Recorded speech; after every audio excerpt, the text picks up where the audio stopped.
자유롭고 여유로운 일상이 떠오르는 딩크족. 하지만 이혼율은 아이가 있는 집보다 왜 높을까요? 제1장 딩크족의 현실. 딩크는 더블 인컴, 노 키즈의 약자입니다. 즉 맞벌이를 하면서 아이를 낳지 않는 부부를 의미하죠. 한국뿐 아니라 전 세계적으로 이들은 빠르게 늘고 있습니다. 통계청에 따르면 2020년 기준 아이 없는 부부의 비율은 전체 부부의 약 22%였지만 2024년엔 35%를 넘겼습니다. 아이를 낳지 않는 이유는 명확합니다. 경제적 부담, 경력 단절, 개인의 자유, 그리고 행복의 기준이 달라졌기 때문이죠. 그런데 문제는 여기서 시작됩니다. 제2장 공통된 목표가 사라진 관계. 심리학적으로 부부관계는 공동의 목표를 통해 결속력이 생깁니다. 결혼 초기엔 결혼 생활 자체가 목표지만 그 다음엔 집 마련, 출산, 육아 같은 다음 단계가 자연스럽게 따라오죠. 하지만 딩크 부부는 그 다음 단계가 없습니다. 두 사람 모두 일하고 돈을 벌고 여행도 가지만 어디를 향해 함께 가고 있는지 불분명해집니다. 그래서 부부관계가 일상에 묻혀버리고 우리 그냥 동거하는 느낌이야. 친구 같기도 하고 동료 같기도 해. 라는 감정이 생기는 거죠. 서울대 사회학 연구 결과에 따르면 아이 없는 부부가 관계 권태를 느끼는 시점은 결혼 3.7년 차로 아이 있는 부부보다 약 2년 빠릅니다. 제3장 대화의 주제가 사라진다. 한 심리 상담소의 실제 상담 통계에서 아이 없는 부부의 상담 이유 1위는 소통 단절이었습니다. 아이 있는 부부는 대화의 대부분이 어제 아이가 뭐라 한 줄 알아? 오늘 아이 병원 예약했어? 처럼 아이 중심으로 흘러갑니다. 하지만 딩크 부부는 그 연결고리가 없습니다. 서로의 일 이야기도 한계가 있고 집에서는 피곤해서 대화가 줄어듭니다. 결국 같이 있지만 혼자 있는 느낌이 강해지죠. 이건 실제 통계로도 드러납니다. 국가통계 포털에 따르면 자녀가 없는 부부의 하루 평균 대화 시간은 24분, 반면 자녀가 있는 부부는 1시간 10분으로 약 3배 차이가 납니다.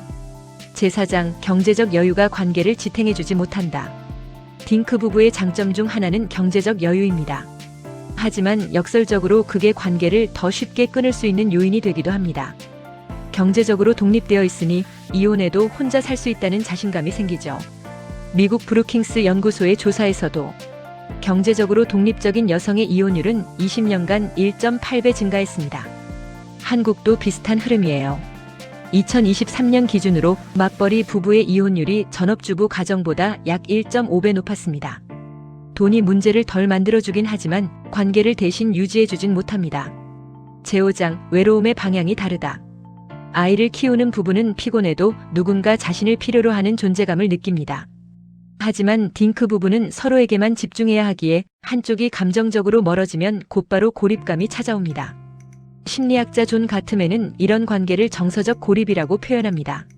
즉, 대화가 끊기고 감정 교류가 줄면 서로의 존재가 단순한 동거인처럼 느껴지는 단계죠. 제6장 사회적 고립감도 이혼의 촉매제. 한국 사회는 여전히 아이 중심 문화입니다. 모임, 명절, 가족 행사 등 대부분이 아이를 기준으로 돌아갑니다. 그래서 딩크 부부는 시간이 지날수록 소셜 고립감을 느낍니다. 친구들은 아이 얘기를 하는데 자신들은 끼어들기 어렵죠. 명절엔 언제까지 둘이만 살 거야? 같은 말을 듣기도 하고요. 이런 사회적 압박은 서로를 지켜주기보다 서로를 피하게 만드는 원인이 됩니다. 제7장 심리적 거리감이 커지는 이유. 아이 없이 오롯이 둘만의 관계를 유지하려면 함께 공유하는 매개체가 있어야 합니다. 하지만 시간이 지나면 일, 취미, 인간관계, 여가 패턴이 다 달라지죠. 같은 공간에 있어도 각자 스마트폰을 보고 각자 친구를 만나고 각자 인생을 꾸립니다. 결혼은 유지되지만 관계는 해체된 상태.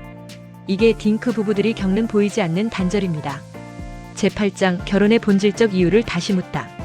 딩크 부부의 이혼율이 높다고 해서 그들이 잘못된 선택을 한 건 아닙니다. 오히려 자신의 삶을 주체적으로 선택한 용기 있는 세대입니다. 하지만 결혼이란 제도는 여전히 함께 성장하는 관계를 전제로 만들어져 있습니다. 아이 대신 함께하는 목표를 찾지 않으면 그 결혼은 방향을 잃게 됩니다. 그 목표가 사업이든 여행이든 자원봉사든 함께 의미를 쌓는 무언가가 있어야 합니다. 제9장 그렇다면 딩크 부부가 행복하게 사는 방법은? 연구에 따르면 공동 취미를 가진 딩크 부부의 만족도는 2배 이상 높습니다. 또한 서로에게 개인 시간을 보장하는 부부일수록 관계가 오래갑니다. 아이를 낳든 낳지 않든 중요한 건 함께 살아간다는 의미를 잃지 않는 것. 관계는 책임으로 만들어집니다. 다음 영상은 아빠에게 딸이란 주제로 찾아뵙겠습니다. 야무진 구독, 좋아요, 알림 설정으로 빠르게 만나보아요.